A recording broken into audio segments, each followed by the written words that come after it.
Hello.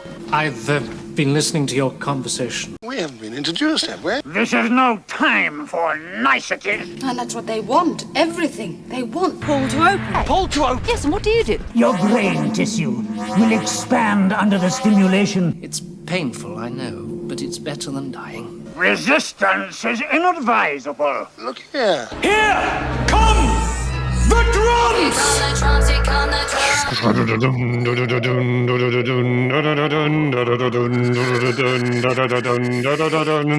Hello, and welcome to Pull to Open, the only podcast that goes completely randomly through the entire Doctor Who canon. I'm Pete Paschal, and boy, am I craving some ginger pop right now. That's right. It's Pull to Open, brought to you by Ginger Pop, and my name is Chris Taylor, and Pete and I were a couple of guys, couple of journalists on this podcast for a couple of random units, and that might be a spoiler for some random units action that we're about to get, and sometimes we just stand around in the middle of everything like a couple of nanas. So we do, but we are those people, or are we those people? We're not sure. We're going to have to examine ourselves after we make a very gentle trip over a rock or even like a patch of grass or something, because something might happen to our faces if we were to do that. And if they fall off entirely, we're not going to twist our ankles. Yeah. We're not going to twist our ankles on this podcast, but we might occasionally pop into large black plastic sarcophagi just to take a bit of a break. But if we do that, pay no attention. Doesn't matter. Definitely don't call us sarcophagi people. Like, that's just too many syllables. Like, use a one syllable word, like maybe, I don't know, pod people. Does that sound right? Yes. Has anyone ever used that? Yeah. We're pod people. We do a podcast. What an idea. Terry Nation, call us. But before we make too many references to the story that we've landed on, we need to look backwards to see where we're going next. Pete, why don't we update the fine folks on our random journey recently? Previously on Pull to Open. Okay, it was a while back in real time, but in the random time, just a few stories ago, we were in early Tom Baker, which may be relevant for today's story. We were at one of his first adventures. It was actually the Sontaran experiment from his very first season, where he had a couple of companions by the name of Sarah Jane Smith and Harry Sullivan. That's right, Harry Sullivan. We'll come back to that. The genuine article Harry Sullivan, you might say. Absolutely. And so then we did a brief interlude in a very short run Doctor, the shortest run of any Doctor, including the recent Doctor. That's right. He still holds the record for the shortest run with the fewest number of stories outside of Paul McGann, of course. It was Christopher Eccleston, his first and only season. And we were in the adventure where he finally returned Rose to London just 12 hours after she... Oh, wait, sorry. No, that's wrong. It was 12 months after she had left. Always get those two confused. It was Aliens of London / World War III. Yes, it was definitely Earth, but things were not quite right with the alien that looked a bit like a pig. Again, that may be foreshadowing, because the randomizer does like to foreshadow. Well, we did go then to a story where all was kind of right with the aliens, but less so with the delegates from Earth, who were not the right people, even though they sort of played those roles very well throughout the course of the adventure. That was The Curse of Peladon, which was all about diplomacy among aliens and a federation and mining rights, and what should this world that wants to enter into a new phase of enlightenment do? Or should they just sort of stay in their old ways and be isolationist? I don't know. It's a story as old as time. Keep watching Space Elf, yes, and The Curse of Peladon. Yeah, good times. That's where we were. Good times, and one of the few Doctor Who stories to use the phrase "eeny, meeny, miny, mo." We really long awaited. The long-awaited. Good God, how many times have been asking how many Doctor Who stories had that? Well, the randomizer seems to be really interested in it, and that's actually what we should have asked the randomizer for at the end of the Curse of Peladon, because it would have answered us. Any more Doctor Who stories with Eeny, Meeny, Miny, Mo? But no, we asked for, I think, but you asked for creative aliens. I did do that, and I would say the randomizer then might have hit a single. Probably not on that one. Maybe just not even an RBI. Really, it was a fair hit, maybe a pop fly. Wow. And instead brought us to a little further down the Doctor Who canon, but not too far. It was actually Tom Baker's second season. It's season 13, serial 4, The Android Invasion. Yes, and a couple of things to say about season 13 immediately, right off the bat. First of all, we've done almost all of them. I believe it's just the Seeds of Doom that remain to be conquered by sounds right. Random armies. We've done Pyramids of Mars that immediately precedes that. Terror of the Zygons. Before that, Planet of Evil. We've done all of those. We're almost at a season 13 bingo. But more importantly, what we now know after season 1 of Ncuti's season, we know that this is the first story with Sutekh wrapped around TARDIS, and we might be looking a little bit later at all of the things in this story that Sutekh's presence might explain away, including a very mysterious random TARDIS disappearance and weird stuff going on with keys. And did Sutekh get the idea for his evil plot from what he watched during? Oh, yeah, that's a fair point. Right? Yeah. I'm just surprised, does Sutekh also mask his voice? Because I feel like there would be some, you would be hearing some chuckles or guffaws or just some belly laughs just randomly throughout this story around the TARDIS. Well, he's super weak at this point, so I feel like a couple of is all you're going to get. Maybe that's why Sarah thought the Doctor was inside the TARDIS at a crucial point. But we'll get there. We'll get there. We'll loop around. We'll talk about a few things, but first of all, Pete, we're gonna torture some fool in the next section of the podcast, right? That's what we do. It's the merciless part of the podcast for sure. And what we need to do, everybody, is strap Chris down and extract his brain patterns. Wait, what? Because we're going to duplicate him. No. We're actually going to feed him some emojis. We're going to describe them to him, and he will figure out what is the Doctor Who story that those emojis correspond to. That's right, folks. It is the Whomoji challenge. Yes, and your challenge is also figuring out which one of me is going to do it. I'm just going to pop off screen for a second here, and then... Yes, I am ready. I'm ready for this Whomoji challenge of which you speak. Wow, this is like the custom GPT version of Chris, who has some kind of custom prompting and context for figuring this out. Can't wait. Yes, please ask me any questions you would like. All right. Well, it sounds like you're ready for this, so I'm going to just throw them at you. This is a 7 emoji Whomoji. Right. And we're just going to go into it. First emoji is a mantelpiece clock.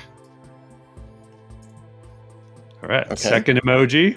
I usually brace myself for the reactions. I forgot who I was talking to. The next emoji is a black square. Ooh. The next emoji is the nerd face. Mm-hmm. Then we have the woman rock climber emoji.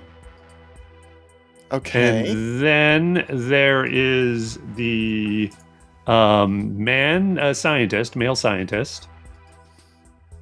And then we have the shuffle button, the 2 arrows that sort of cross over each other. Okay. And then there is the serpent. It's the serpent this time, definitely. Not a worm, serpent. It's a snake. That damn let snake. me paste that in the chat for the benefit of this version of Chris. Yes, my study of Chris Taylor and the Whomoji Challenge reveals that things he most likely will say are, and okay, and is this classic or new Who? It's classic Who. It's classic Who! Alright, well, okay, so the mantelpiece clock, that's kind of giving me master vibes, I don't know why. Okay. What was that? The second one is a black square, but it's got a white square in the middle. Right, the square, it's the outline. I guess it's white or gray. Okay. And then there's the nerd. Mm-hmm. Then the female rock climber, then the scientist, then the shuffle button, then the snake. Right. I feel like if I say these things out loud, it's going to stir something, but absolutely nothing is coming at all. Pete, maybe you can give me a hint in the form of... Be literal about the nerd. Okay. That's an actual character. Okay, it's like a glasses, Let's like a do that. scientist, like the shuffling. I wouldn't take the glasses literally, but let's think of a nerdy character.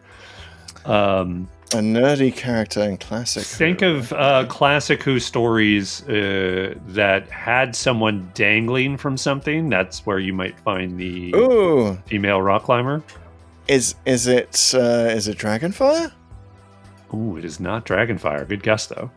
Thinking of cliffhangers. Yeah, not too many nerdy characters in that one, I think. And the last thing I guess I would say is one more time on the literalness, that first emoji with the clock. Try to be literal about that with respect to the title.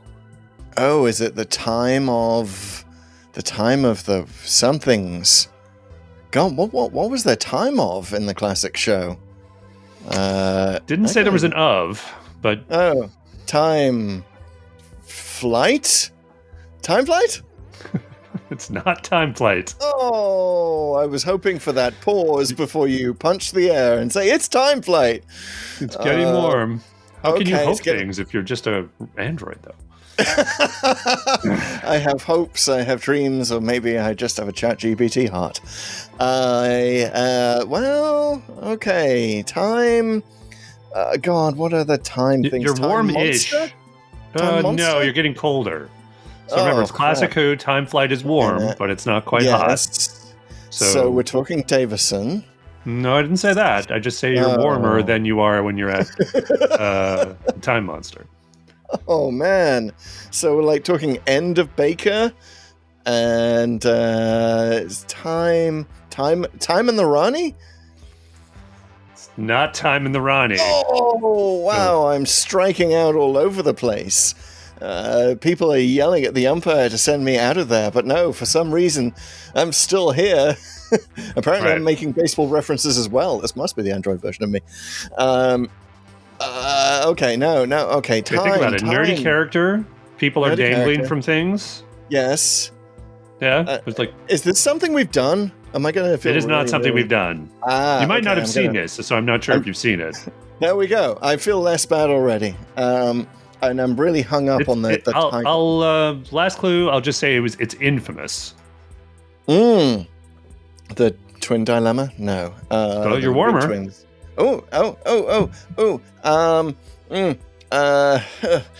It's that season. You're on the right season now. No, sorry, you're not on the right season. No. Twin Dilemma was the last one of 21. The previous? It's 22. Okay, so we're in Colin Baker. Is it Trial of a Time Lord? No, 20. No. That's 23. That's season 23. Vengeance on Varos. Oh God, Rise of the Cybermen. No, we've done that. You're just saying random titles now. No, I'm trying to remember what the hell was in that first Colin Baker season and what had time in it. Like, I would have been super excited with a time title, so it would have stuck. Infamous story, nerdy character, people dangling, starts with time. No, it's really serpents, kind of. Can a sea creature? Sea Devil? No, Warriors of the Deep was Davison. Technically not a sea creature in the story, so maybe that's kind of a mislead. Do I just have to give it to you? I think I'm failing. I think the android has failed the Whomoji challenge for the first time the android has done it. I think it's failed. You're just going to have to put me out of my misery. I'm going to do a different sound effect on this one. It's Time Lash. Time Lash. Yeah. Did you ever see that one? I didn't. Okay, you never saw didn't. Time Lash. Makes sense. Never saw Time Lash. Yeah. And I think that there are too many time something titles, right? Time Flight, Time Crash. In fact, we had that on the last show. Right. we talked about both of those, and I think that Time Lash has just fallen down a vortex in my thinking. It's gone completely. That was we probably should have saved this one maybe till after we'd done it. I wasn't sure if you'd seen it, but I thought with the copious amount of hints I gave you, you would have zeroed in on it if you'd seen it. Because there is sort of an infamous scene where they're sort of dangling in the timeline. It looks so bad. It looks like bad Flash Gordon. And the nerdy character is actually one Herbert. I won't tell you who he ends up being, but it's good times. All right. Well, we've had a failure of technology to deal with this, so it just goes to show, folks, the human element, having human in the loop, is crucial to whatever you are doing with artificial intelligence. Always remember to check their work. That's right. Keep talking while I send my human duplicate back in. Sounds good. Well, it's time to move on to the next segment, and of course, that's all about you Spotify listeners. Everybody here on Spotify, you guys, I know you all love to participate in the show, not only by rating the show and reviewing the show, you can also answer our polls and let us know what you think of the stories that we rate. So every week, we give a rating to the story, which we explain all the ratings at the end of the show, and we ask everyone to vote. And you guys have voted for the Sontaran experiment, which I mentioned in the previously. Yeah. And the result is an inconclusive experiment. There's a lot of different ratings here, and they're all roughly in the same neighborhood. Now, the two ratings in the lead are the Dalek and the Professor Hater, each scoring roughly 30%. And that means it's either a good story or it's not good, but at least they tried something, which might be a little generous for this one. There's definitely a good contingent that says it's an Ogron, which is an irredeemably bad episode. That's around 20%. And same with the Lady Cassandra crowd, which is a paper-thin plot, but hey, at least it looks good. I mean, I guess something looked good there. Probably Sontaran. Not really. I don't know. What looked good? Maybe the national park they were running around in? People love Dartmouth. That's what it is. They love to see Tom Baker on film and Tom Baker's stunt double with a bad wig. Well, have we got good news for you? Well, come on, folks. Come on and vote on the Sontaran experiment because we need a winner. Pete and I both picked a real original human version of Pete and I. Both picked the Professor Hater.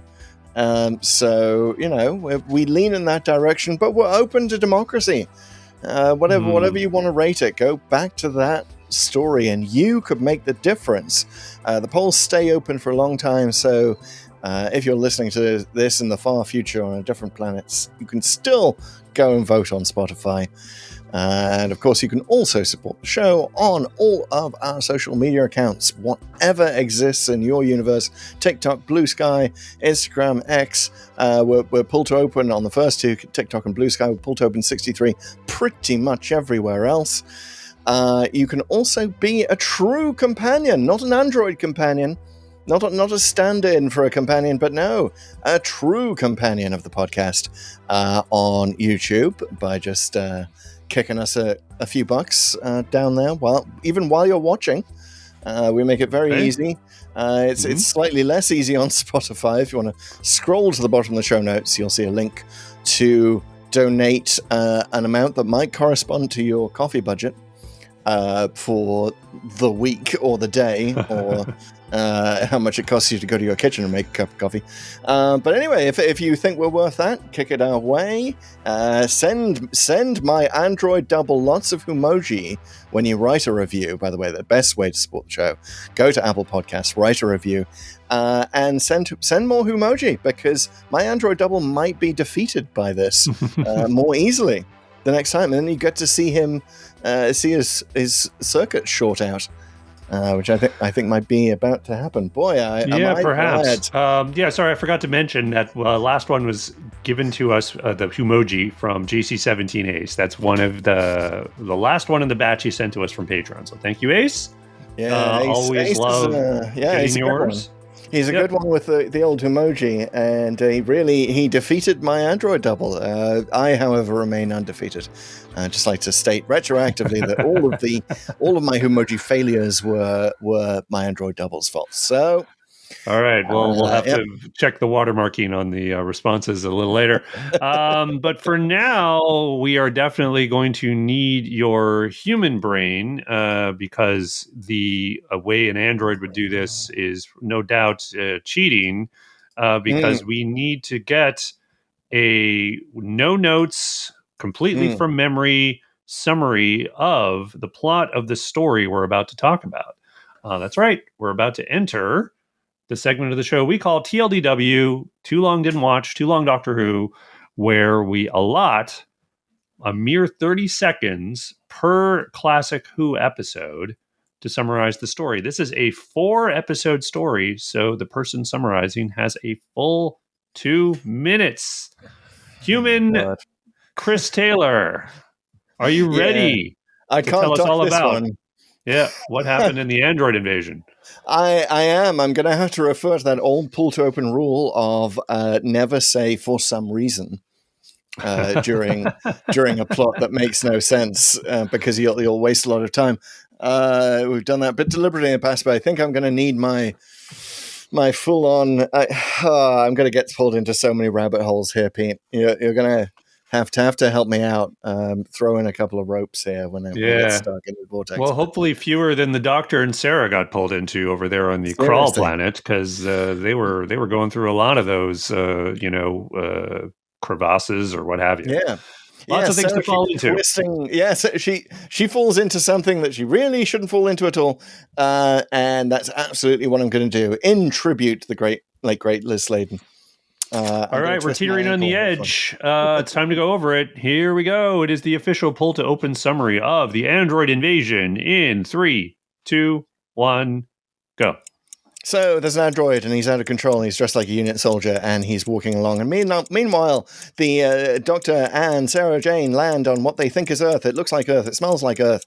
But is it really Earth? They go and investigate this village of Devisham, where Sarah Jane's formerly reported some stuff. And everyone's acting weird, and the currency is all the same year, and they're all like being shipped in for extras in the pub, basically. And then they discover that there's a space center nearby.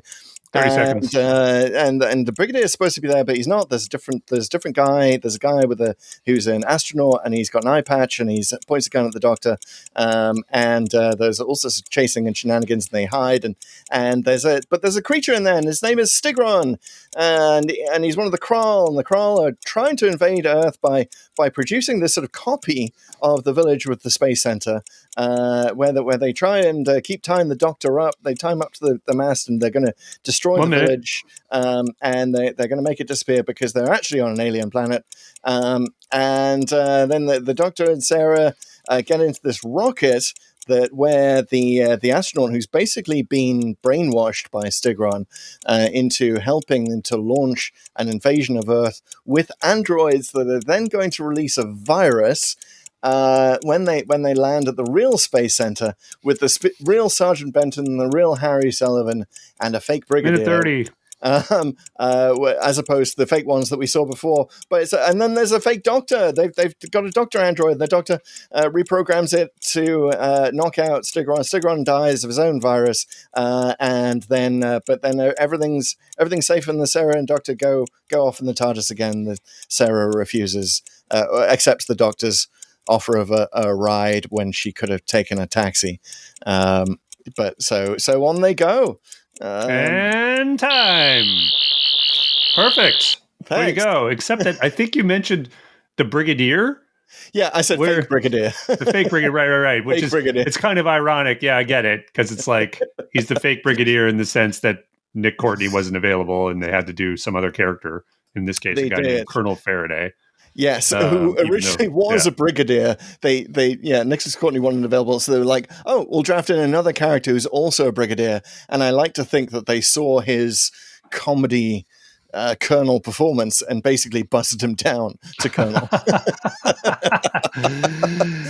Could be. Yeah. It was too bad. This is sort of the last unit story Yes. of the classic era, and I don't think it was planned that way.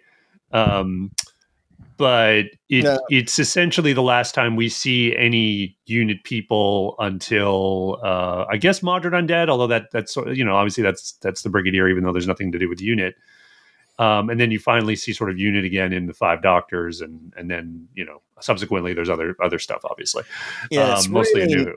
Not the best send off. Ian Marter, Harry Sullivan really despised this one. Same with John Levine, I heard. Yeah. He wasn't a big fan because basically Benton's last scene is him unconscious on the floor. Yeah. I sort of depends on whether you're talking about Benton or his android, I guess. But that's the thing. Yeah. It's one of the first things you have to say about the android invasion. Not only does it do unit dirty by not really giving him a proper send off or even anything approaching a good proper story, but also it is so confusing about who's who. And who's a double. And so Terry Nation, we shouldn't go too far without mentioning the absolutely stellar lineup that this one had. I mean, some of the greatest names in Doctor Who history were involved in the shambles known as the android invasion. The shambles. Whoa. Don't betray your rating here at the start. I did not reveal a rating. Shambles can be a lot of things. On the show, we know that. We got Terry Nation. He's writing it. Yep. And this is one of his few non-Dalek scripts. One of his two non-Dalek scripts. Right. Yeah, that's true. Because I think the only other one is The Keys of Marinus way back season 1 of Doctor Who. Which I've yet to see. We've yet to go to. But yeah, this is not his best work. I think even the most ardent Terry Nation fan would admit that. But yeah, Philip Hinchcliffe is the producer. Right, yeah. Renowned as one of the best in Doctor Who history. Bob Holmes is the script editor. Barry Letts directed. Barry Letts, the producer of Pertwee, was the director on this, and apparently had a nice old time in the lovely village that I will forever think of as being Stockbridge. By the way, from the comics, not Devonshire. Yeah, sure. But it feels so Stockbridgey. He had a fine old time, but yeah, what it came up with was. Terry Nation, oh, bless him. He does have some tropes that he likes to come back to, right? Like viruses and android doubles of the Doctor, which we saw in The Chase. And speaking of The Chase, I've got to say, one of the things I first noted down, I was making notes as I watched this, one of the first things I noted about the android invasion was what I wrote down was aggressive lack of continuity. Because I mean, first of all, tiny note, but when the doctor goes into the pub in the village the first time, it's deserted before the humans come in, before the androids come in, rather. He says, it's Fleur de Lis, Marie, which by the way was the real name of the pub. Marie Celeste would be more appropriate. Well, maybe you want to throw in, Doctor, as the Doctor would, that he's been to the Marie Celeste, as we know it was called from The Chase. Right. Maybe. And you think, maybe, the writer just didn't, like a lot of writers on Doctor Who is, let's check notes, writer of The Chase. Oh, Terry Nation. Let me introduce you to Terry Nation.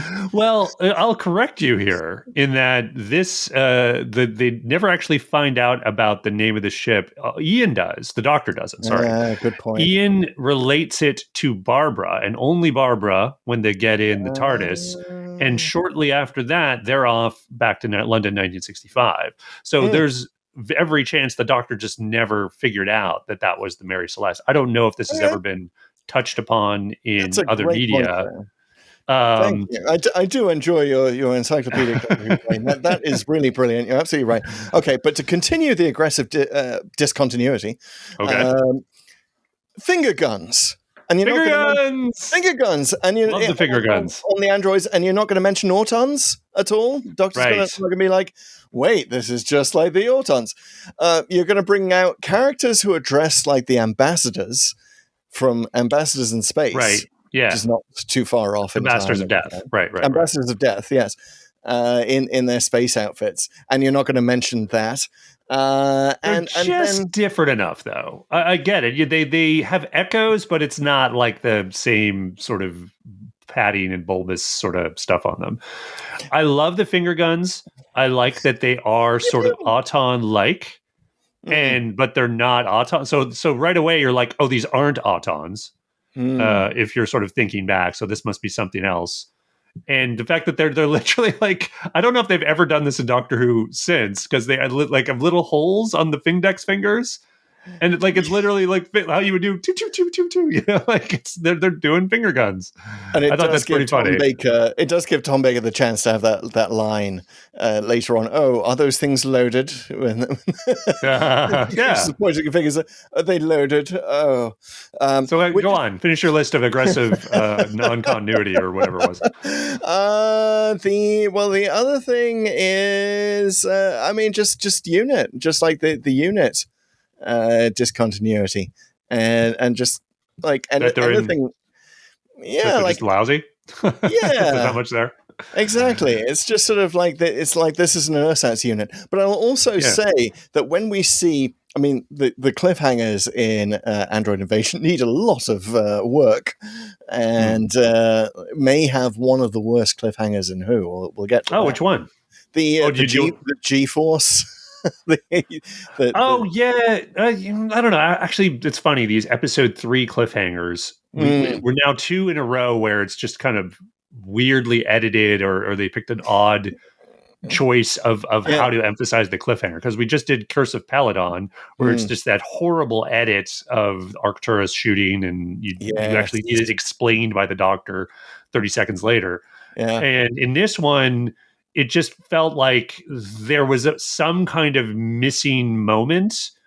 And again, it's kind of similar because Tom Baker sort of 30 seconds later explains what happened, but you never sort of see where does he get inside something, and did that save him, and did he close the thing for Sarah that helped her? Like, how did they survive this thing that the Doctor seems to think is going to kill them if they don't get in the right position? Yeah, Tom Baker just basically, to simulate the G-forces in this rocket that's just taking off, he does this, he puts his hand in the air like he just doesn't care, and then he just collapses to the ground. But then a few seconds later, Android Doctor is looking from inside the sarcophagus. Like, isn't that the obvious cliffhanger? Come on. Yeah. So many people asleep at so many switches here. And I think exactly. It's not discontinuity, but the cliffhanger at the end of episode 1, I was going to say, like, you just see Stigron's eyes. Oh, yeah, he peeks out his little hidey hole. Right. And from just the eyes, a lot of people would think what, I've seen several people think in response to that first episode, which is Sontaran. Right. That's a Sontaran face. It looks, they've arranged this mask that doesn't look like a Sontaran in a way that confuses you and makes you think the Sontarans are back for further experiment. Yeah, which probably would have been a better choice. Although I think, well, it doesn't matter what Doctor Who's recently done. But in other words, you can overdo the continuity referencing back. So here I respect that they decided we're going to have a brand new alien race, and we're going to do some kind of mask and some kind of design. The problem is, and along a lot of stuff with the Android Invasion, it just feels half-assed. It's like the crawl background doesn't feel thought out like a lot of stuff here. It definitely falls back on that Terry Nation trope of, radiation is the problem on their planet. But is it? At least in the Daleks, his original one, to do this, that was kind of explored, and there were some surprises about, maybe they're dependent on radiation now, and they don't even quite know it, which was, a little bit interesting. Here, it just seems like an error. Because it's like, we need to leave the planet because we're irradiated. I don't think they ever quite say that, but there's sort of an implication. And, the Doctor and Sarah are running around in this radiation, I guess, but it's never showing up on the TARDIS for some reason. But then you get to like, well, the Kralls live here and they seem okay, give me a little more on why they need to invade Earth. Cause it seems like they have their own planet already. And why wouldn't you just stay there and make the best of it? Give me something like, are you sterile? Are you trying to reinvent your race, and is there some special thing about Earth other than just not being as irradiated? I guess it's just you don't really feel it. Did someone explode a DNA bomb in the middle of your species, and then you all became sterile in a single moment? Wow, that would be a weird plot twist. Imagine. Yeah, but even in the sort of story concept, I mean, and you kind of like, okay, even one step back, like, well, let's do something fun. Well, why don't we have androids who are duplicates, and we could have sort of misdirection throughout, which I'll get to, because I do think a good deal of that works. Yeah. But it's like, well, what are they doing with the original title, right? Well, we're not spoiled on the fact that it's androids straight away. The original title was The Enemy Within, I believe. Yeah, I know. It's strange. I don't know why the Doctor Who teams, and I don't think this is restricted to Hinchcliffe or Letts or whoever, but they have these sort of giveaway titles all the time. I mean, even if you look back on something like Day of the Daleks, right? Like where it's like, oh, Day of the Daleks, we're going to see Daleks. And then they try to do these dramatic scenes where the Daleks appear in first, like, we know there's Daleks. That's the title of the episode. Yeah. These get weird giveaway titles. I don't get it. I don't know what was wrong with them. Even if you're going to give away in the title, like, don't have an android in the very first scene. It's as if, they called Earthshock, the Cybermen invasion, and the first thing you saw was a Cyberman from the Ministry of Silly Walks. It is. Even though there's a weird eeriness to it. I think if they didn't have those hackneyed clockwork noises, that could have worked better as like a serious, like, something's wrong with this guy kind of thing. Like, maybe there's something wrong with him mentally, you might even think, right? Because he looks like a human. But the whole thing, even just the whole idea, like, oh, we're using these androids and we're going to have this big alien invasion. You don't have to go right to alien invasion for every interesting concept you come up with, right? Again, it's just like they're falling back. Again, I understand Doctor Who, it's made on no budget, it has no time to make the show, and I understand why this happens, but it's also like, you could have done another stab at this to make it a little more interesting.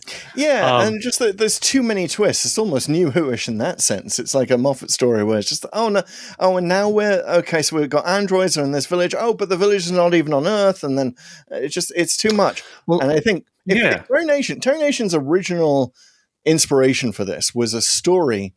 It was sort of like a Manchurian Candidate-esque story, but like from real life. But in the sense that apparently, I don't know if this is ever revealed as true. It sounds like an old wives' tale. But supposedly Russian soldiers, Russian operatives are training in the Soviet Union in villages that looked like English villages to speak proper English, and that way they could just go and infiltrate and, it seems like a very 50s idea, right? And there must be some basis of it, because it's come up again and again in spy literature. And I remember there was even an episode of the X-Files that did something like this. So I think it's, you have complete license to do that. I think that's kind of neat. And as sort of implausible it sort of seems on a certain level, where it's like you're doing all this elaborate stuff to simulate an invasion.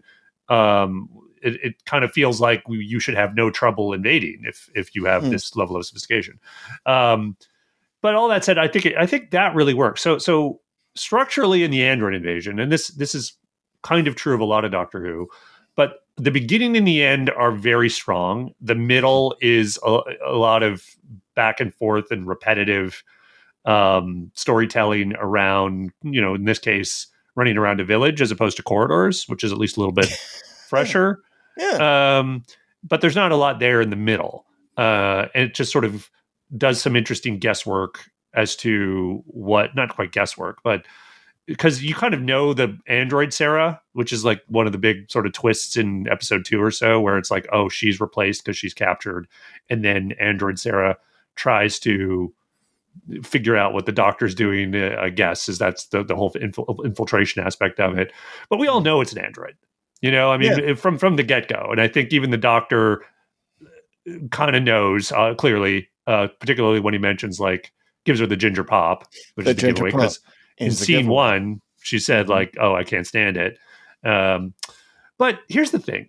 I think episode 1 is great because it's eerie, all that stuff at the pub. Episode 4 is kind of cool because you have all this sort of weird chess game stuff with who's an android and who isn't.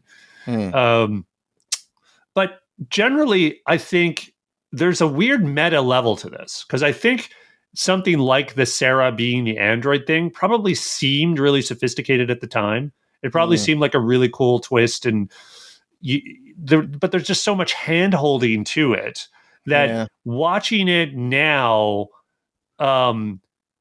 feels. I think it's actually transcended the bad. Like Android Invasion isn't talked about as a great episode of Doctor Who, and I think because it hasn't aged well in terms of that storytelling, that sort of obvious signposting that you're almost not surprised. But now I feel like it's transcended to a new level of like, oh, this is just like really campy. Like it's kind of over the top. At least that's sort of the experience I had, and I found it kind of funny in places where Sarah's face falls off, and they're just moment. And then the talking about scarves, and he's smacking her gun out of her hand with the hat, and even the stuff at the end. So in episode 4, she lands near the TARDIS. Sarah does. And the first person she encounters is the Doctor, seemingly, but even the way it's shot, it's the android. Like there's this weird head-on stare into camera shot of the Doctor when she turns around and sees him, which they never do. Right. So and you can just you just know it's like, oh, that's got to be the android, and of course it turns out to be. But like I say, it's the hand holding almost becomes the point. I don't think it was the point at the time, but now to me it is, and that like I can sort of laugh at it with this arm's length knowledge that they're just doing kind of like almost like 60s Batman here, and I'm into it. And the thing about that scene is that saves it for me is the retroactive headcanon involving Sutek, which is the fact that basically the Doctor and Sarah, the android version of the Doctor, is sort of explaining how to create duplicates like rather loudly in front of the TARDIS and in front of we now know invisible Sutek, and he's like, look here, I have this pod with this fake Sarah, look as she rises. And I'm sitting there going, like, you're just giving Sutek ideas. And also, like, why did it take Sutek this long? Like, they basically pointed out the whole plot of how he can create someone. But anyway, that's me with my 2025 layering. But yeah, at the time, I mean, it was so cheesy, including, by the way, have you noticed this? They go into the shop. There's a poster of cheese, of the British cheeses in the shape of a British flag. That was so nostalgic to me. That was everywhere in my childhood. That almost led me to like fixed point in time territory, and also the fact of like, oh, I had that dartboard. They zoom in on the dartboard. It's a very 70s British dartboard. But yeah, it's kind of hilarious that the Doctor has to be like a pinpoint accurate darts player in addition to everything else. Really? He has everything, I guess, of course, but come on. Yeah, the Doctor as a darts player is a right Mary Sue. He just and you know what? He doesn't. The other thing that gives the Doctor away is Alien in the pub in that moment. He isn't given a full pint. Of ginger ale. Yeah. It is clearly not a full pint. The barman stops halfway through. Like, if that were a proper British pub, there would be a riot at that point. The Brits, especially in the 70s, they were all about measures. Like, you would go into a pub, there would be a line on the pint glass. It has to be filled to this line by law. Wow. Take their drinking seriously. Well, it is just ginger pop, so who cares? Yeah. Like, you kind of give someone what they think they might need. I don't know. I guess you could justify it certainly. Of course, he's an android, and it's not really a pub. But that again, the Doctor has this level of like, I get this isn't. He already knows something's up, and he's not. There's no guesswork as to like, am I in a pub anymore? No, I'm obviously not.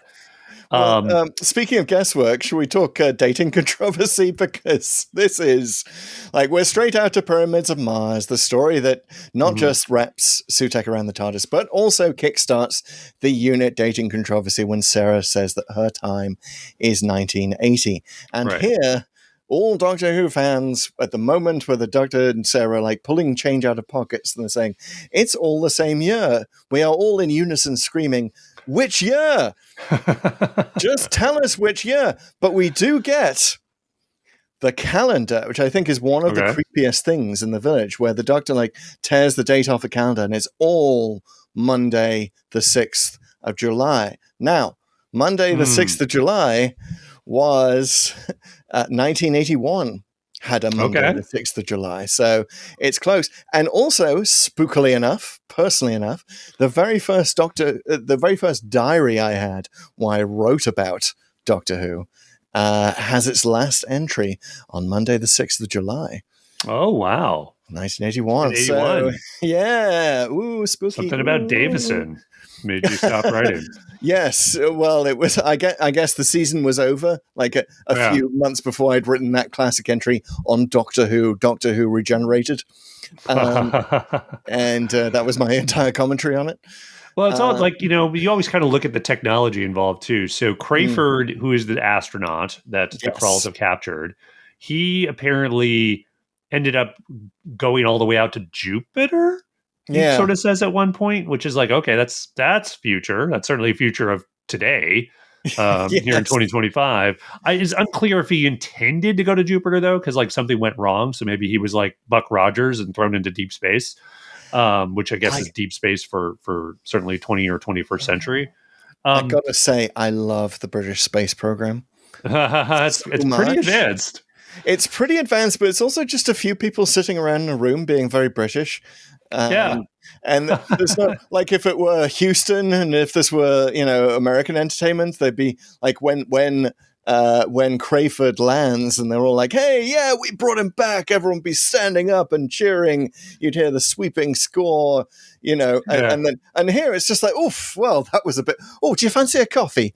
Yeah, that was hilarious. Like, they're just like, "Oh, like we're done. Let's go for a pub. Let's go to the pub or whatever." Yeah. Like what? There's no checklist now. There's like, don't you have a lot of work to do now that a ship that has returned from like however many years is now here? Like, I get the celebration, but it's like also, it seems like everyone's ready to go home right it's after a muted celebration, and also it focuses on the presence of champagne. Crayford mentioned champagne twice, which I would love to sort of retroactively write in to Android Invasion. One thing that might make it make more sense is the idea that Crayford is just a huge drunk. That's good. Yeah. So let's talk about Crayford. Yeah, that would explain what has to be the stupidest reveal I've ever come across in Doctor Who, which is that Crayford, who's been wearing an eye patch and believed that Stigron saved him and all he lost was an eye, discovers that he actually has both his eyes by lifting up the eye patch. Right. Now, that is the point at which you're like, Terry Nation, what are you doing? Yeah. Terry Nation, good Lord, man.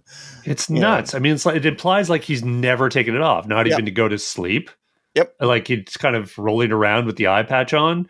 And even if it is some kind of permanent thing, which it clearly isn't because he just whips it off, like wouldn't you be curious? Like how gnarly is my eye? You just want to check it out at least like once, right? Yeah. Yeah. Exactly like that. Well, I think, again, New Who could handle this better with things like perception filters and maybe more explicit brainwashing. I mean, they sort of talk about Crayford's attitude as being brainwashed, but he doesn't give a brainwashed performance. Like he's just kind of seems like he's been persuaded almost. And he has this weird beef about being angry with Earth because they wrote him off. And he doesn't mind that the Kralls are going to just conquer the northern hemisphere, I guess, or just like they're just going to take it, and he think that's fine. Like no one's going to fight back, everyone's going to be peaceful. Like it's none of this makes sense. Like on any level. Like if how could you in all remain like a person with a personality rather than someone programmed to believe all this stuff? It just stretches all credulity beyond the breaking point. And shout out to Milton Johns, the actor who plays Crayford. He's also in The Invasion of Time. He shows up in that as well, I believe. But he's a great British actor. Yeah, he was the slimy guy. Yeah. Yeah, he was even an Enemy of the World, I believe. Yeah, I mean, he's all over Doctor Who, and Doctor Who kind of done him dirty with all these roles. This is not great for an actor of his quality, and he tries, but he cannot do anything with this character who is just really it would have been better Yeah. off if they'd just not had him in. They could have spent a lot more time on all the other subplots. Yeah, exactly.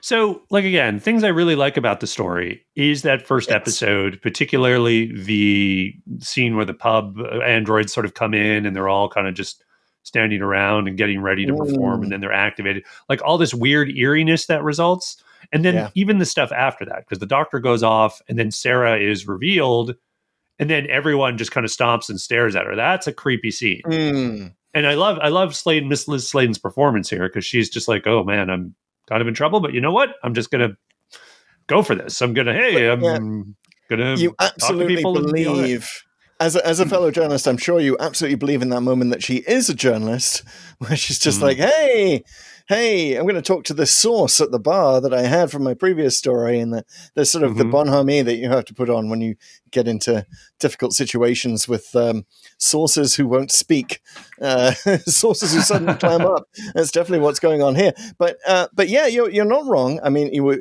let's get into the Missy portion here of say something nice. I will say many nice things about the android invasion. First of all, Chedaki, one of the other Kral, is voiced by Roy Skelton, who also did a children's TV program called Rainbow, in which he voiced a pink hippopotamus called George. Right. So it's he's lovely also to have him there. He's Doctor Who. I don't think of royalty. He's why would you call it like work? He's the chief enlisted guy on Doctor Who, because he's always doing voices like for the Daleks and whatever else. Yep. So. Yeah, they don't really give the Kral their due in terms of the voice. Like the voice is a bit rubbish. The mask, it's sort of amazing that they even get the mouth to move in the mask. I kind of assumed that it wouldn't. Yeah, the masks are bad. Honestly, speaking of the Sontarans, it almost looks like it's a Sontaran mask and someone's just punched it a bunch of times, and now it just looks weird and it doesn't really move right. It's really too bad. Yeah, it's too bad. But we were saying nice things, and I got to say that there is. To your point that this is kind of fun, bad Doctor Who, the line "resistance is inadvisable" gave me my biggest guffaw, because of course we're also used to resistance is useless, something that Douglas Adams would go on to play with. There's a whole scene in Hitchhikers where they try to stop the alien saying resistance is useless. So resistance is inadvisable, I think is a wonderful take on it. I think that this should be a whole Doctor Who thing. Every episode there should be a character who says resistance is something new. Yeah. I like that. Better than Mavity at this point anyway. But I think there are a lot of great kind of fun lines in this. I actually really like that Stigron at one point yells, "Science!" Science! I do feel, because he's a scientist, he's doing experiments, and he's like really into the idea that his androids are going to be the secret to conquering Earth with barely firing a shot. And he's just into it. Is this where Thomas Dolby got the idea for She Blinded Me with the Science? Right. That had everyone yelling science. That's a cool Tom line. Baker is on the job. He doesn't phone it in. I think he's great in this. I love where he goes, that's stealing. When Stigron's talking about taking all of his memories and his whole personality or whatever and putting them in their knowledge base to create androids or do whatever. I like just the reaction. That's stealing. I like it when he goes up to Android Benton, at least I think it's Android Benton, and says, if you see me, come and report it to me. If you see another one of me, come and report it to me. Yes, sir. Okay, so I'm not even sure if that's the android at this point. Like we're as confused as Benton in that moment. Yeah. But and I know we were criticizing the episode 3 cliffhanger for a bit there, but I do like the lead up to that, or maybe it's right after. I forget, when he's talking about how they're going to have to get in the pods, and then because they're going to go out in front of the invasion rocket, and they talk about like, well, we have to assume they're going to slow down and we won't just get crushed on impact because androids are really resilient. So hopefully that doesn't happen.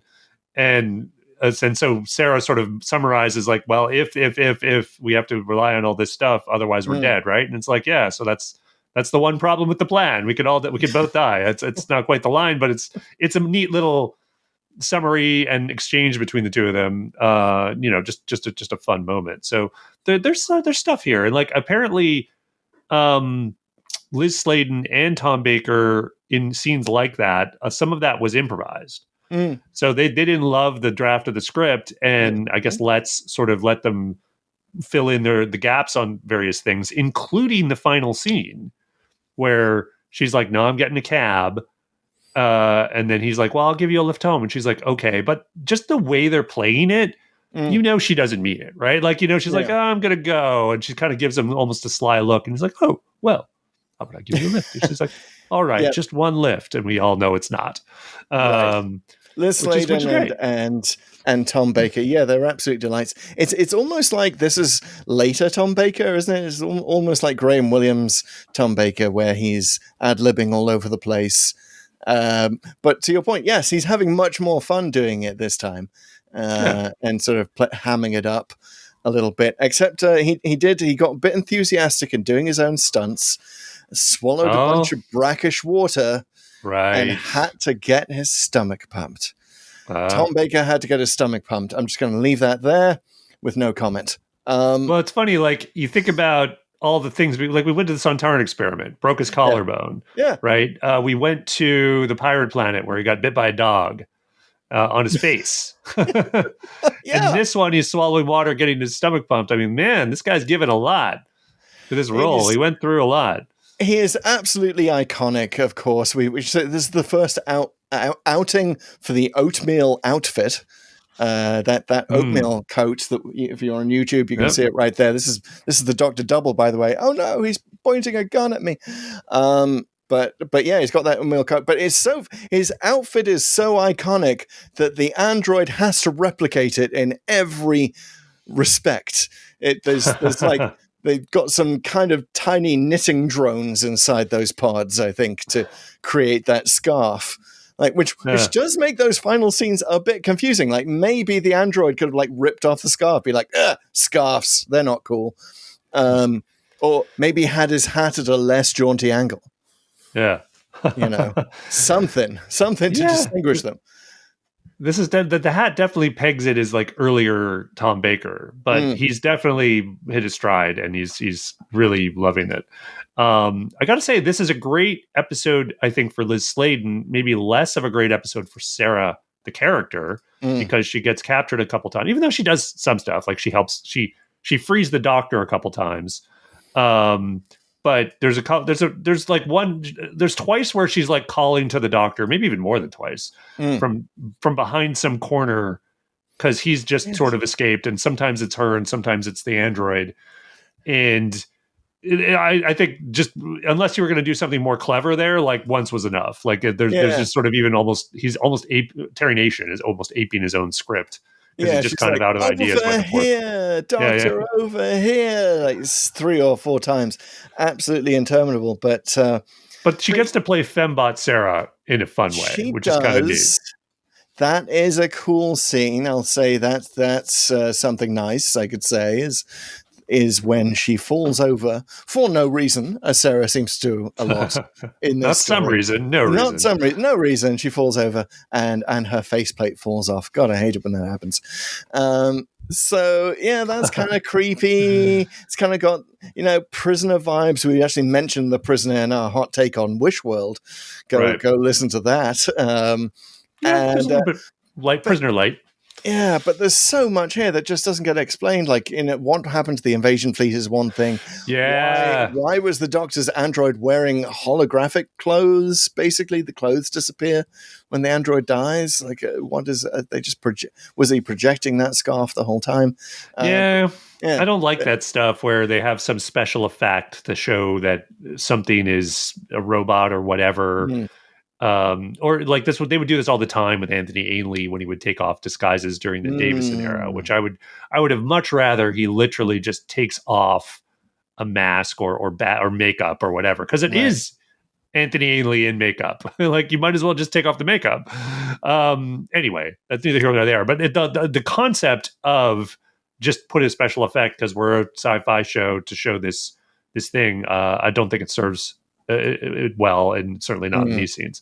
That said, to loop it back to sort of what is good, episode 4 again, I think, is very strong with all the robot stuff and the misdirection and who's who. It's again, I think it's all not quite as sophisticated as they do it today, but there's bits that are like, I don't know if they were played for comedy at the time, but they're hilarious. Like when Tom Baker jumps out that window, like he just does it. It's like, and they got the crank, and it's like, oh man, like you're just like, he's just going for it. It's just kind of a delight. Yeah, he just he just totally goes for it. He executes a perfect Olympic dive. At that point through the window. It is fantastic. It's almost a bit heaven sent-ish. You almost want him talking to himself on the way down. But yes, they do rather leave us with that invasion fleet hanging around. And apparently there was an extra scene that they just didn't bother to film. Oh, it was the extra scene where the Doctor reprograms the android, because that bit's confusing as well. But in that one, we see him do it. Again, I think it's like the fact that we're confused on who was an android and who wasn't, I think is to the show's credit to some extent, right? Like, especially the bit where they're calling back Harry and the Colonel from the ship, and they're going into the office, and it's like they're all playing it like they are the real folks, and which is how it should be going, right? Like these androids should be programmed for maximum subterfuge and fool people as long as you can until you either have the drop on them or you're just done your plan, right? Which is why the sort of scene where the Doctor is fooling Sarah for the first time outside the TARDIS I mentioned earlier, I don't like that one because he seems to give away the game right there. Like she's willing to buy that he's the real Doctor. He should use that, at least until you're actually within arm's length of her, and she can't just steal away like she sort of does. So like the android Doctor is at times kind of really dumb, right? Like in that he stops to make speeches and taunt people and doesn't shoot everyone like right off the bat, which he kind of should be doing. So, again, you kind of can go with it a little bit, but if these are really robots, like, and maybe we could talk about this with the evil plot succeeding in a minute, right?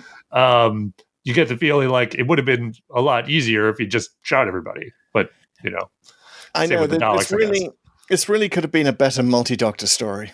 Just a few tweaks. We're starting to realize, aren't we, just how many multi-Doctor stories Baker and Pertwee had. But you mean like with duplicate Doctors a la... Yes, duplicate versions of themselves. What was it? The Vanquishers, the last episode of Flux, where you had sort of a multi-Doctor story because you had all these Jodie Whittakers. Yes, all these Jodie Whittakers running around. Imagine that. Jodie Whittaker returning to the TARDIS. But I don't know what else I can say about this. Well, I got a few miscellaneous notes. So the TARDIS gets a 500-year service.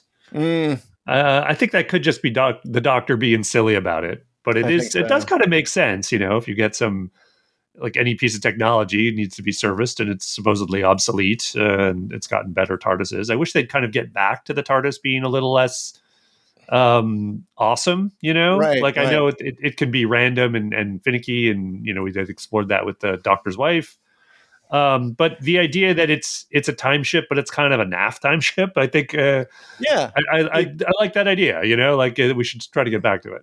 Yeah, and you absolutely should be expecting it to do things, I guess, like if you stick your key in it and then turn away for a minute, it disappears, it goes off.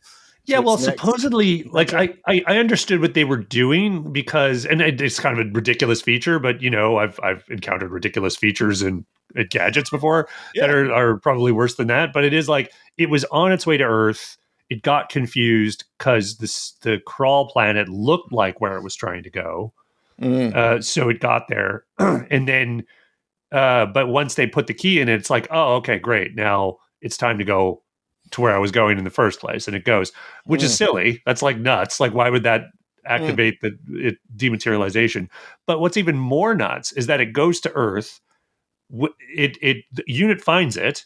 So Benton and Harry have an exchange about, we're expecting the Doctor and Sarah, and you're kind of like, why are they expecting them? It's like, the TARDIS is here. So then that makes sense. No guard. Nothing. They didn't do anything with it. They just, like, even if you just don't want to move it because presumably the Doctor's going to come back for it, you'd at least put a few guards out there, right? Like, you don't want anyone, especially with the key still in the lock, right? Like, you might want to just confiscate that and make sure like no one's going to grab this Maybe this incredibly powerful time explains. machine. Maybe this explains why, by the day of the Doctor, there are protocols in place whenever they find the TARDIS apparently abandoned. Just pick it up by helicopter, bring it in to Unit Central, wherever that happens to be at the moment. Right. Get the word out. Exactly. I like the matter-dissolving bomb. That's a cool moment. It's neat how the village suddenly becomes this desolate landscape. That's also eerie. Okay. Yeah. The Doctor's robot detector. Yes, which he it's just a kind of red light. Well, he just kind of pulls it out in episode 4. Like, where did you get that? And maybe that would have come in handy earlier. And does it download comics from the future? Yeah. I mean, that's sort of like against the, it would be like the Doctor to MacGyver something like that together. But yeah, you'd kind of see him talking about it or doing it or putting a thing on top of another thing. That could have padded out some minutes.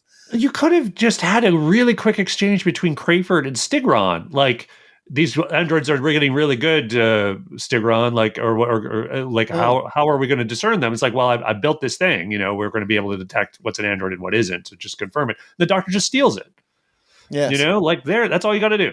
Have that one scene, and then he's like, I've got it. Oh, I've got Stigron's detector here. Oh, too late. Boom. Now I got to jump through the window. Speaking of Stigron, can you explain the disorientation chamber to me? Why was it called the disorientation chamber? Because the audience must be hypnotized into understanding that this all makes sense. Yeah. And that's why it's key. No, I don't know. They call it a thing. Well, I certainly felt like I was in a disorientation chamber for much of this story, but yeah. Well, there's the best moment of disorientation. That was like the freeze frame in the middle of episode 4, where Doctor turns on the dish that jams all the androids, and it's just so bad. It's hilariously bad. Again, it's where I got to get into this zone of it's just camp. And they even have a little bit, which is actually kind of good, where in the front of the scene is someone wearing, that's supposed to be the Tom Baker robot, and it's just the back of his coat because he's frozen there, which I thought was, okay, that's kind of neat. You're kind of reminding us that what you've just done. That was pretty cool. I also like the fact that the Doctor's messing around with radar dishes. He gets the radar boffin to do something with the radar, I guess, that's necessary. But he's like sketching it out on a piece of paper. And unlike Tegan, the draftswoman, the Doctor is just like, line, line.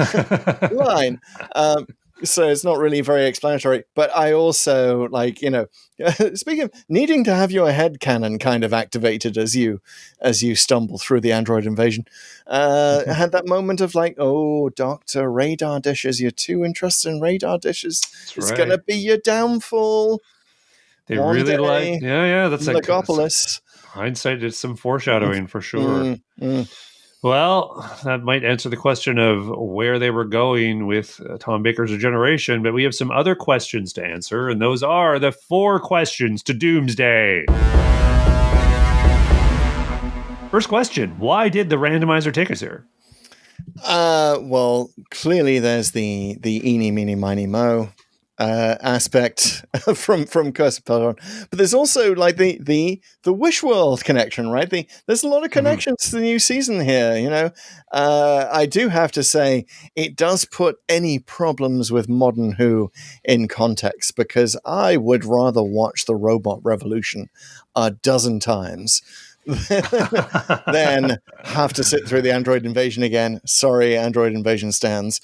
So that seems about right. But there's also like all of these, like the prisoner element, the creepy sort of Truman Show vibe that we also see in Wish World. So I like that connection. I like that it's a multi-Doctor story, which might have been the randomizer trying to, because it did pick this before Reality War, right? Yeah, interesting you say that. So I'm not sure I agree on the Robot Revolution, but we'll figure that out when that comes in the real rotation. So the multi-doctor story that I was thinking this was very similar to, at least one scene is Interstellar Song Contest, which the Doctor duplicates himself in that one as a hologram to torture the bad guy, to be violent in kind of an arm's length kind of way. And I felt like the Doctor did the same thing here with reprogramming his own android at the end to come in and beat up Stigron. And just get really, like, it just sort of suddenly he gets really violent, like Tom Baker does. And you're just like, whoa, and what's going on here? That said, Tom Baker's Doctor can be violent sometimes. And there are other sort of stories, some of which we haven't gotten to. And that's again, it's the android duplicate who's already super violent. He's pointing the gun. But Tom Baker himself, as we've seen many times already on the podcast, will bust a cap in your ass. Absolutely. So I definitely had that echo there where the Doctor seems to sort of give himself a little more license to be violent by doing it almost like keeping, having his cake and eat it too. He's sort of keeping his own hands clean, but he's the one sort of instigating something. Again, not that Stigron didn't deserve it, not that they weren't going to let him do his invasion or whatever, but it's just an interesting parallel. Yeah, and he does it. There's the brief mention of the Time Lord, but yes, I like the idea of the Doctor, using his duplicate to kick Stigron's ass, and then he just gets an image of Susan saying, "Grandfather, no." Then Stigron gets his face wiped in the virus, and it's weird that these viruses. This happened too in Fort of Doomsday. That I guess they're just gunk, like they're not really like airborne. Like whenever like something breaks open like that, you think it would be, well, what was that one Dalek story? Planet of the Daleks, where once it was broken open, it was airborne and they couldn't leave that room, right? But there's all these other sort of adventures like Fort of Doomsday, like this one, where it busts open, it gets smeared on the bad guy, and that's it. It's like, oh, okay, done. Note for bad guys: really don't try the belt and braces approach when you're invading Earth. Like android duplicates or virus, just go for one or the other. You don't have to like have your backup plan in the middle of your plan. Well, remember that this is the last we see Harry Sullivan, and apparently, according to the Brigadier, he was doing something very hush hush at Porton Down. That's right. And that came out in the Zygon invasion / inversion, not directly referenced, but it did say the imbecile's gas, which was some kind of anti-Zygon's gas. And maybe he is the guy going in here and getting a little, a pipette at the virus stuff, saving that for later, calling up the guys at Porton Down saying, I'd love to work on something with you. They really did miss a golden opportunity to have Tom Baker look at the robot Harry, the android Harry at some point and go, wait a minute, he's not an imbecile. Missed a trick. Yeah, they missed a trick there. But yeah, just to close the loop on the randomizer, compare this plot to the plot of Aliens of London, which somehow doesn't seem that wild anymore. Send a pig into the Thames and then launch nukes. Seems like that's a belt and braces approach, I guess. But a lot smarter as an Earth invasion story. The connection to the Sontaran experiments. The randomizer just really likes Naff Early Baker. It does. I kind of like Naff Early Baker too. I can't blame it. But moving on. Speaking of alien plots, we would love to discover what if the evil plot had succeeded. So presumably this involves someone remembering that there's a giant invasion fleet just hovering ready to strike. Again, I guess you have to assume that what happened that somehow dealt with off screen. You just have to. Otherwise, it's like, what did they do? They just left, I guess. Maybe they did. And maybe this has been dealt with in Big Finish or comics or whatever. I don't know.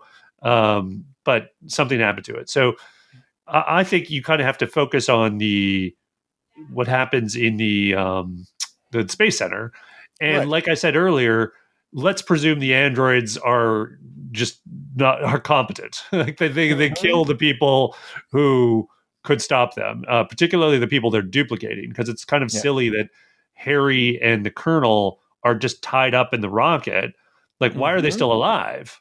Like that's nuts. Like, just kill them. Same with the Doctor. Same with everybody. Same with all the people in the Space Center. Why does the person behind you there, Tom Baker's duplicate, come in and make speeches? Why doesn't he just start shooting everybody? Yeah. What are they, Zygons? They have to keep the original alive? Speaking of something that basically replicating a plot from 2 stories earlier. But yeah, you're not right. Yes, I think that's you're absolutely right. If we had the twist of the androids kill their duplicate, that would easily sort out this evil plot, make it succeed. So no more human race. I suppose. The only reason to keep them alive, just to sort of straw man or steel man my own argument, is that maybe it's to pacify Crayford, who doesn't want to kill anybody. That said, once they're on Earth, who cares what Crayford wants? Yeah, you've already got all the intel from him. You're going to kill him anyway. Like, just kill everybody. So yeah, I think you just assume it's really violent takeover, and but I think because the virus seems very manual, like it doesn't seem like a thing you could just release into the atmosphere and just wait a couple weeks, like the Silurians tried to do a few years earlier.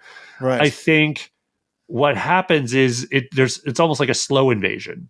Like, basically, the androids are now working from this base in the UK to spread out across the world and spread the virus all over, and it almost becomes the war between the synthetic and the human. And maybe the Brigadier, who's in Geneva, ends up leading it with perhaps the Doctor regenerated into Peter Davison. Could be pretty good. And the androids being very confused about which Doctor they're supposed to imitate. Or if it's Omega. Yes. But I also like to think that this alien village experiment, which, by the way, if you haven't watched The Rehearsal on HBO Max, as it is soon to be called again, that Nathan Fielder thing, go watch the second season. It's fantastic. One of the things he does is just like produces large scales, like he's trying to investigate the relationship between pilots and co-pilots and why that leads to so many crashes. In the course of this, he builds like a whole copy of Houston Airport. And like it's a ridiculously kind of overpowered kind of rehearsal / experiment, which is just perfect for Doctor Who. So I love the idea that's what this sparked in my head. Like, maybe the whole reason for having this dumb, copy of Earth Village, find out which beverage Earth people like the most, that you can then slip the virus into. So I think if the evil plot succeeds, what happens is we get a lot of androids running around Earth with ginger pop, bottles of ginger beer, just like offering it to people, because they've ascertained that's what Earth people drink. Yeah, well, they coming up. The Sontarans kind of like figured this out in terms of like product marketing, because eventually in New Who they were able to conquer the world through a product called Atmos, or tried to. So it's like, oh, that's how you do it. You get a very popular product, and in this case, it could be just ginger pop. And everyone drinks it, and then everybody slowly dies of this virus. Wait, did it look like not a shot fired? Like Tom Baker was like trying to show, like he was doing, he was like trying to show the label of the ginger beer. I love ginger beer. Like, we could have freeze framed on that. Interstitial ad for the BBC. That would have been a real evil plot. BBC hard up for some cash there, I guess. But okay, so that was some evil at work, and we got to move on to what may prevent evil from working, which is the third question: where is the Clara Splinter? Clara Oswald, of course, splintered a time at the end of the name of the Doctor. She's somewhere in every single Doctor Who story. Where is she in the android invasion? Well, 2 things we have to consider.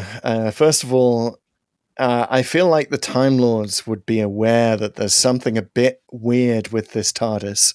First of all, it hasn't reported in for its 500-year service. The Doctor keeps looking at that. There's a screen on the console that just says, needs maintenance. Maintenance required. Maintenance required. He just keeps hitting the enter button. Oh yeah, I'll deal with that later. Yeah, like he's so relatable. But also they're like, oh, weird. This TARDIS is like it did its sort of fast return switch thing, or went on to its original destination, and then, but it seems to have something sort of clogging its sensors, almost like there's something wrapped around it.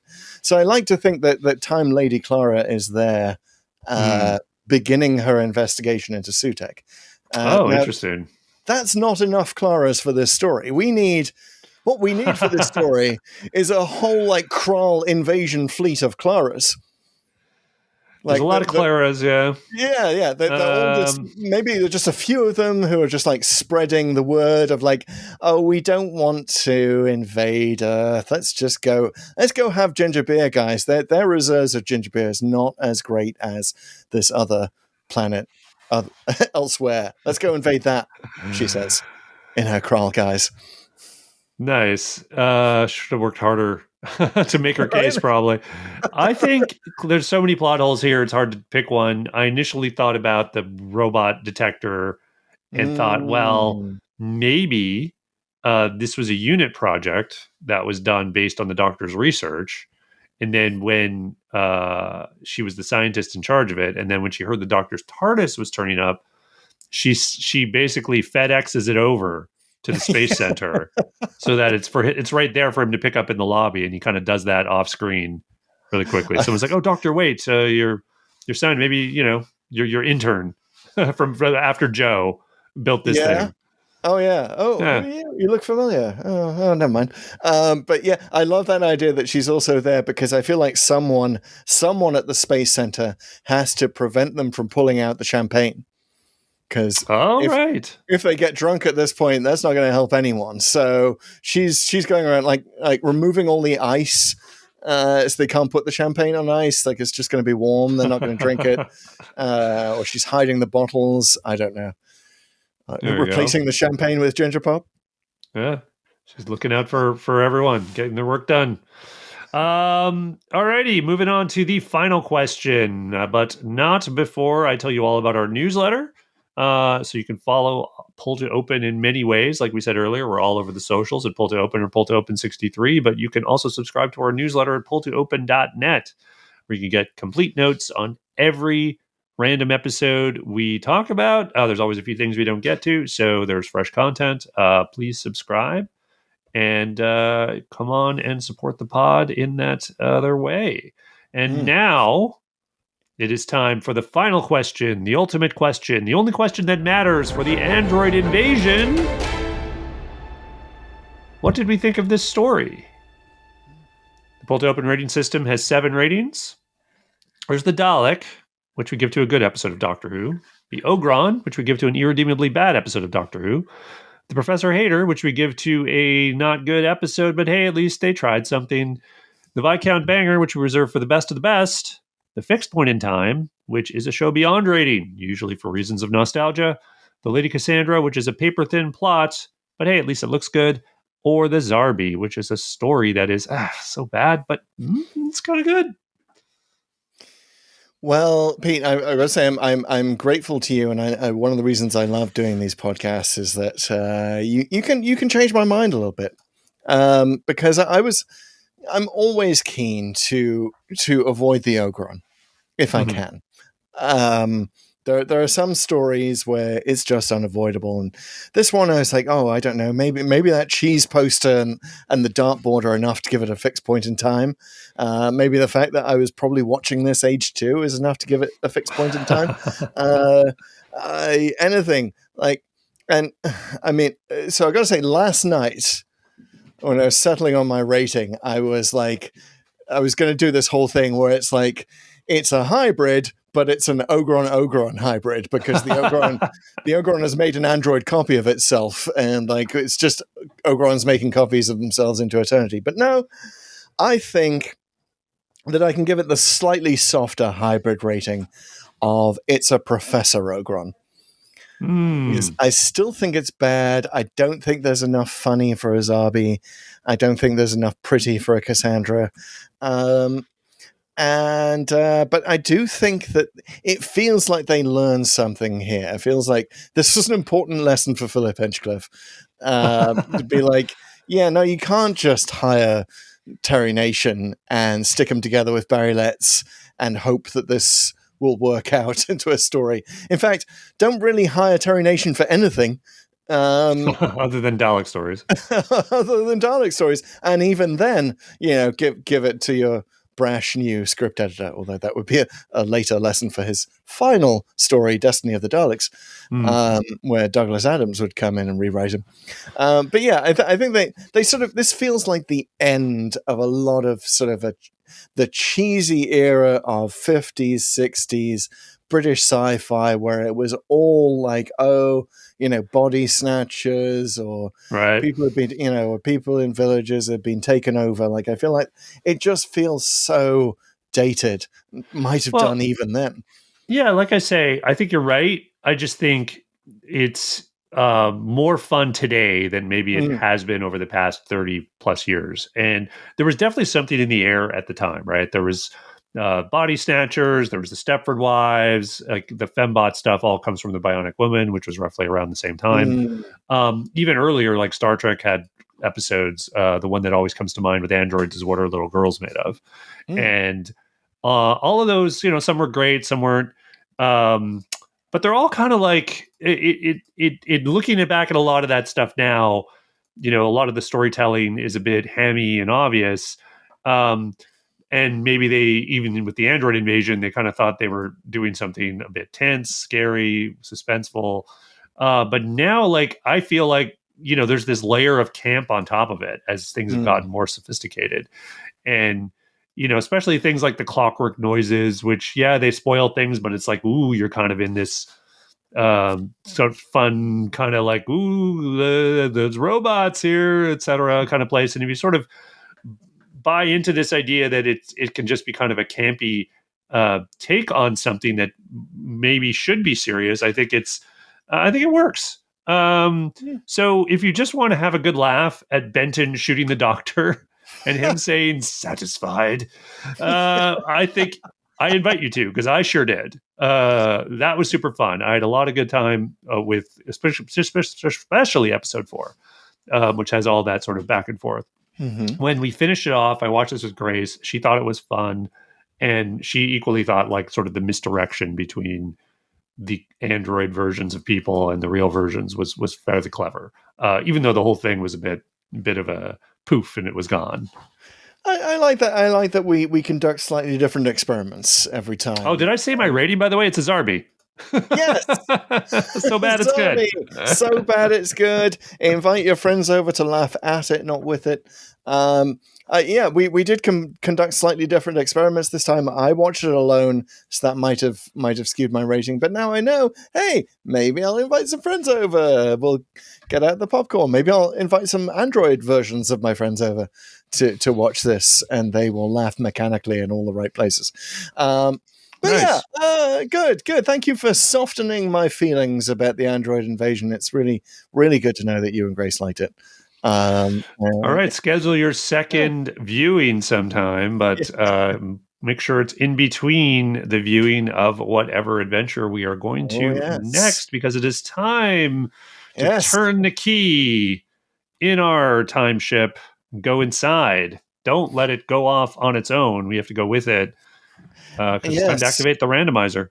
Pausing only to notice all the times that the words random were mentioned in the Android invasion. Stigron at one point says, a unit may have gone random, which I really think might be another sort of cryptic description of the entire plot of Android invasion. Units gone random. And then he said, a second random unit in the cell area. He loves And then, when Sarah suggests electrocuting an android, the doctor says, well, we'll randomize him to be accurate. So that's what we're doing. We're randomizing all of Doctor Who, not just one android unit.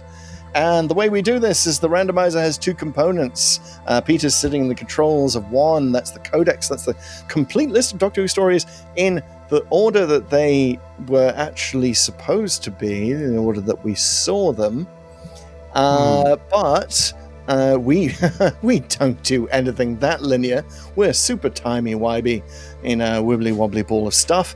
And what activates the ball of stuff is random.org, the second element, the executor, where they use actual atmospheric noise, which is looking at the amount of pods and meteors in the atmosphere that, per meteor expert Sergeant Benton, they usually burn up in the atmosphere, don't they?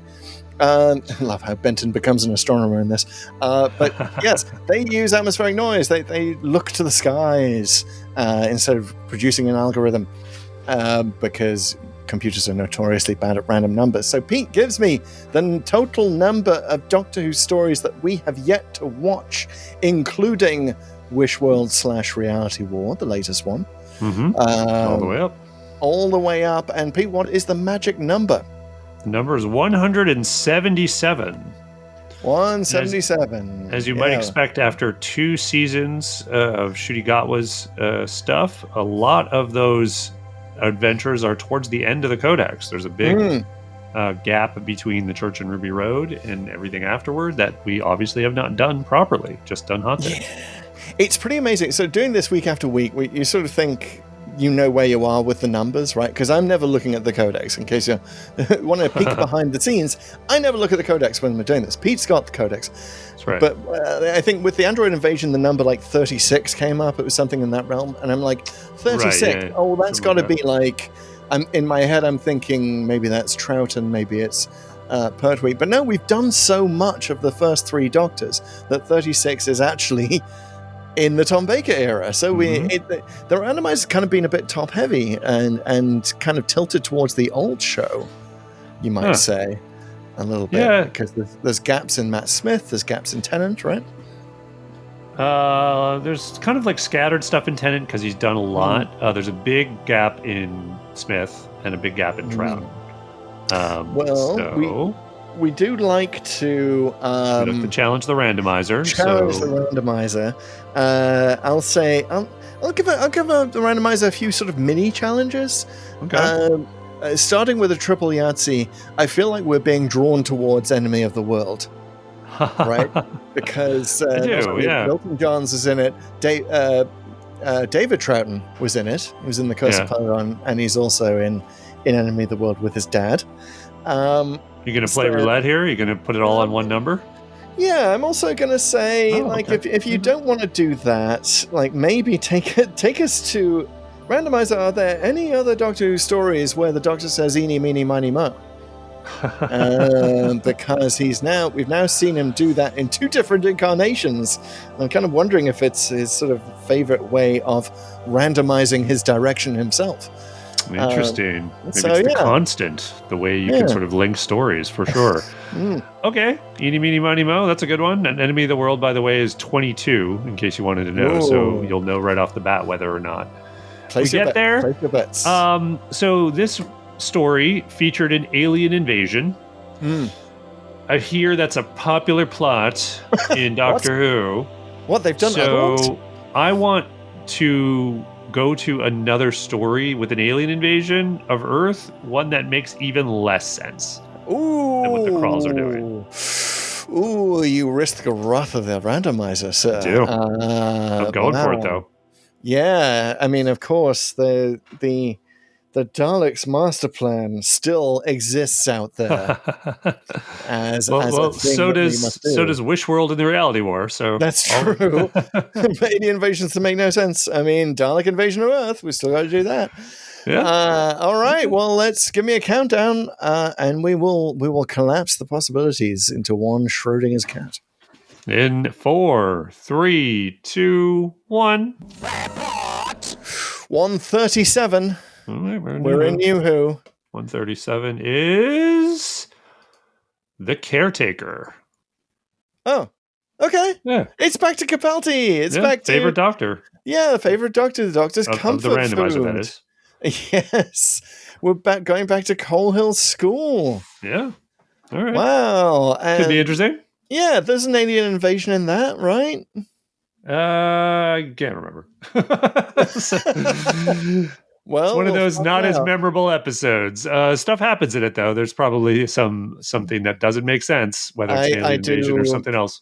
I gotta say, the randomizer does know when we're doing extracurriculars, and I have shown a few people some of my favorite cold opens. Okay. And the Caretaker, I think, has one of the best cold opens, certainly of the Capaldi era. Oh, wow. Okay. Early reviews are in on the cold open, and it might be a banger. Will the episode be a banger? Oh, we'll find out next time, folks. And you should come on back. And the way to make sure that you come on back is when you follow or subscribe on whatever service you're checking us out on, especially if it's YouTube. It's great to sort of hit that bell icon to make sure you get notified when we have new content.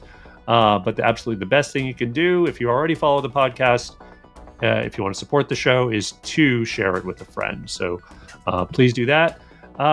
Thank you very much, Martin West, for the music. As always, it's always rocking. Always makes it sound just a little bit more awesome. And we will see you next time where we are sweeping the halls of Coal Hill School. That's right. We'll be sweeping the halls for a murderous robot alien invasion is happening in the Caretaker. Yes, but in the meantime, don't neglect to do your PE.